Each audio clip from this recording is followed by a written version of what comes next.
নমস্কার বন্ধুরা, বঙ্গ স্বাদ রান্নার চ্যানেলের তরফ থেকে প্রত্যেককে জানাই সাদর আমন্ত্রণ। এখন শীত গিয়ে বসন্তকাল এসে গেছে, আর এই ঋতু পরিবর্তনের সময় প্রতি বছরই ঘরে ঘরে সর্দি কাশি লেগেই থাকে। গলা খুসখুসে শুকনো কাশি বা কাফ থেকে অনেক বাচ্চা থেকে বড়রা অনেক কষ্ট পান। এর জন্য ওষুধ আর কত খাওয়া যায়, তাই বাড়িতেই যদি এর জন্য কোনো রেমেডি বানিয়ে নেওয়া যায় তাহলে কিন্তু খুব ভালো হয়, তাই না? বাড়িতে থাকা ঘরোয়া কিছু উপকরণ দিয়েই যদি আমরা এরকম একটা টফি বা ক্যান্ডি তৈরি করে নিতে পারি, যেটা গলা খুসখুস কাশি থেকে আমাদের আরাম দেবে কোনো রকম পার্শ্ব প্রতিক্রিয়া ছাড়াই, তাহলে এর থেকে ভালো আর কি হয়। চলুন দেখে নেওয়া যাক রেসিপিটি। এই কাপ রিলিফ ক্যান্ডিটি তৈরি করার জন্য আমি নিয়েছি প্রায় 100 গ্রাম আদা, কয়েকটা লবঙ্গ, এলাচ আর কিছুটা গোলমরিচ, যেটা আমরা রান্নায় ব্যবহার করি। এই সমস্ত উপকরণ একটা ড্রাই পাউডার বানিয়ে নেব মিক্সার গ্রাইন্ডারে। পাউডার বানিয়ে নিয়ে চলে এলাম। 4টে এলাচ দিয়েছিলাম, ছোট এলাচ, তার খোসাগুলো এই শুকনো পাউডারটা থেকে বেছে ফেলে দেব। এর মধ্যে আছে ছোট এলাচ 4টে আর 10-15টা কালো গোলমরিচ আর 10টা মতো লবঙ্গ। এই পরিমাণগুলো আপনার যতটা ক্যান্ডি বানাতে চান সেই অনুযায়ী বাড়িয়ে বা কমিয়ে নেবেন। প্রায় 100 গ্রাম আদা যেটা আমি রেখেছিলাম সেটা খোসা ছাড়িয়ে ধুয়ে ভালো করে বেটে নিয়েছি। আর লাগবে ব্ল্যাক সল্ট বা বিট লবণ। গ্যাস ওভেনে একটা কড়াই বসিয়ে দিয়েছি, তাতে দিয়েছি খুব সামান্য পরিমাণ জল, আর তার মধ্যে দিয়ে দিলাম খেজুর গুড় বা পাটালি গুড়। এই গুড়টা খুব খাঁটি এবং নরম ছিল। আপনারা চাইলে যে কোনো রকম গুড় দিয়েই এই ক্যান্ডিটা বানাতে পারেন। আখের নর্মাল যে গুড় পাওয়া যায় বাজারে, সেটা দিয়েও এটা খুব ভালোভাবেই তৈরি হবে। আমার কাছে থাকা পাটালি গুড়টা যেহেতু খুব নরম, তাই খুব তাড়াতাড়ি গলতে শুরু করেছে। এই পর্যায়ে দিয়ে দিলাম মিহি করে বেটে রাখা আদার পেস্ট। এবার এর মধ্যে একটু আদাটা মিশিয়ে নেওয়ার পর দিয়ে দিলাম 2 চামচ চিনি গুড়ের মধ্যে কিছুক্ষণ নাড়িয়ে মিশিয়ে নেওয়ার পর এর মধ্যে দিয়ে দিলাম গুঁড়ো করে রাখা গোলমরিচ, লবঙ্গ ও এলাচের গুঁড়ো। এবার সমস্ত উপকরণ কিছুক্ষণ সময় ধরে নাড়িয়ে নাড়িয়ে লো ফ্লেমে ফুটিয়ে নিতে হবে। আঁচটা কমিয়ে রেখে এটা করতে হবে, না হলে তলায় ধরে যেতে পারে এবং অনবরতই নাড়া দিতে হবে তলায়। এই পর্যায়ে দিয়ে দিলাম 1/2 চামচ মতো হলুদ। এই সমস্ত উপকরণই আমাদের থ্রোট ইনফেকশনের জন্য বা গলার যে কোনো রকম সংক্রমণের জন্য খুবই উপকারী। এছাড়া অ্যান্টি অ্যালার্জিক, অ্যান্টিব্যাকটেরিয়াল এফেক্ট আছে এই প্রত্যেকটা ঘরোয়া উপাদানের মধ্যেই। দিয়ে দিলাম 2 চামচ মতো ব্ল্যাক সল্ট বা বিট লবণ। এই বিট লবণটা খুব ভালো একটা টেস্ট এনে দেবে, টক ঝাল মিষ্টি একটা এই ক্যান্ডিটার টেস্ট হবে। এই ক্যান্ডিটা যেমন উপকারী, তেমনি খেতেও কিন্তু খুব সুস্বাদু। আমার বাড়ির প্রত্যেকে এবং আমি নিজে এই ক্যান্ডিটা খেতে কিন্তু খুব ভালোবাসি। ধিমে আঁচে অনবরত নাড়িয়ে নাড়িয়ে এটা যখন অনেকটা ঘন হয়ে এসেছে, তখন এর মধ্যে দিয়ে দেব 2 চামচ মধু।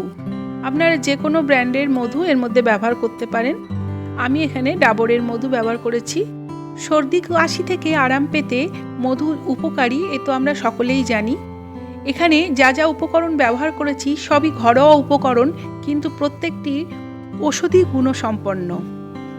মিশ্রণটা বেশ ঘন হয়ে এসেছে। এই সময় আঁচ একদম কমিয়ে রেখে আরও একটু নাড়িয়ে নিয়ে এর মধ্যে দিয়ে দেব কেটে রাখা লেবু থেকে একটা লেবুর রস। লেবুর রসের মধ্যেও থাকে অ্যান্টিব্যাকটেরিয়াল, অ্যান্টিফাঙ্গাল ঔষধি গুণ। আমাদের যখন গলায় খুব ব্যথা হয় বা টনসিলের ব্যথা হয়, তখন কিন্তু লবণ জলের মধ্যে কয়েক ফোঁটা লেবুর রস দিয়ে গার্গেল করতে ডাক্তাররা রেকমেন্ড করেন। এছাড়াও ঈষদুষ্ণ জলে লেবু দিয়ে বা লিকার চায়ের মধ্যে লেবু দিয়ে বারবার পান করতে বলেন। তাই এই লেবুর রসটাও আমি এই ক্যান্ডির মধ্যে ব্যবহার করলাম, যেটা আমাদের গলার ব্যথা কাশি কমাতে সাহায্য করবে। এবার প্রত্যেকটা উপাদান ভালো করে মিশিয়ে নিয়েছি। বেশ ঘন হয়ে এসেছে। এই সময় সাবধানে সমানে নাড়াতে হবে এবং আঁচটা কিন্তু বাড়ালে চলবে না, তাহলে পোড়া লেগে যেতে পারে। এবার আমি একবার ঘনত্বটা পরীক্ষা করে নেব যে টফি বানাবার জন্য ঠিকমতো কনসিস্টেন্সি বা ঘনত্ব এসেছে কিনা। একটা বাটির মধ্যে অল্প জল নিয়ে তার মধ্যে কয়েক ফোঁটা এই ক্যান্ডির মিশ্রণ দিলাম। দেখুন হাতের মধ্যে দলা পাকিয়ে যাচ্ছে, কিন্তু এটা হাতে লাগছে না, খুব সুন্দরভাবে যে কোনো শেপ দেওয়া যাচ্ছে। তার মানে ঘনত্বটা ক্যান্ডি বা টফি তৈরির জন্য একদম পারফেক্টভাবে তৈরি হয়ে গেছে। এবার গ্যাসের ফ্লেম অফ করে দেব। এবার গরম অবস্থাতেই এই ক্যান্ডিগুলো বানিয়ে নিতে হবে। একটা পরিষ্কার থালার মধ্যে খানিকটা বাড়িতে বানানো গাওয়া ঘি মাখিয়ে নিলাম।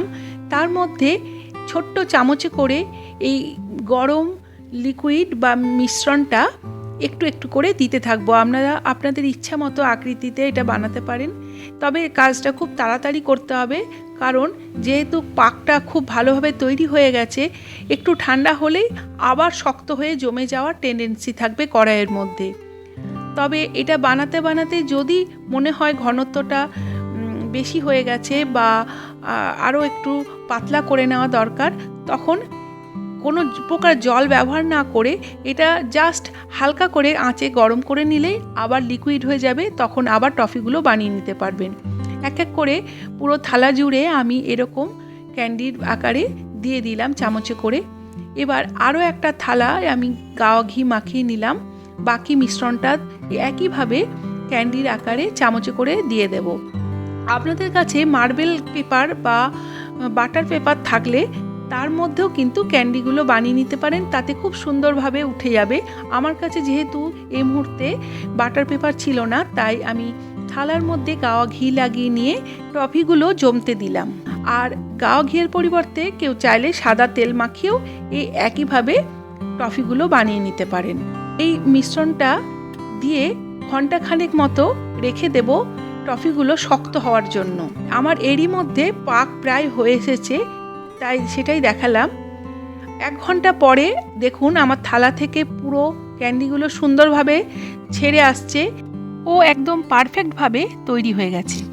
এই টফিগুলো একটু চিনির গুঁড়ো বা ডাস্ট যদি থাকে বাড়িতে বা একটু বানিয়ে নিতে পারেন, তাহলে মাখিয়ে স্টোর করলে খুব ভালোভাবে থেকে যাবে অনেক দিন, আর গায়ে গায়ে লেগেও যাবে না।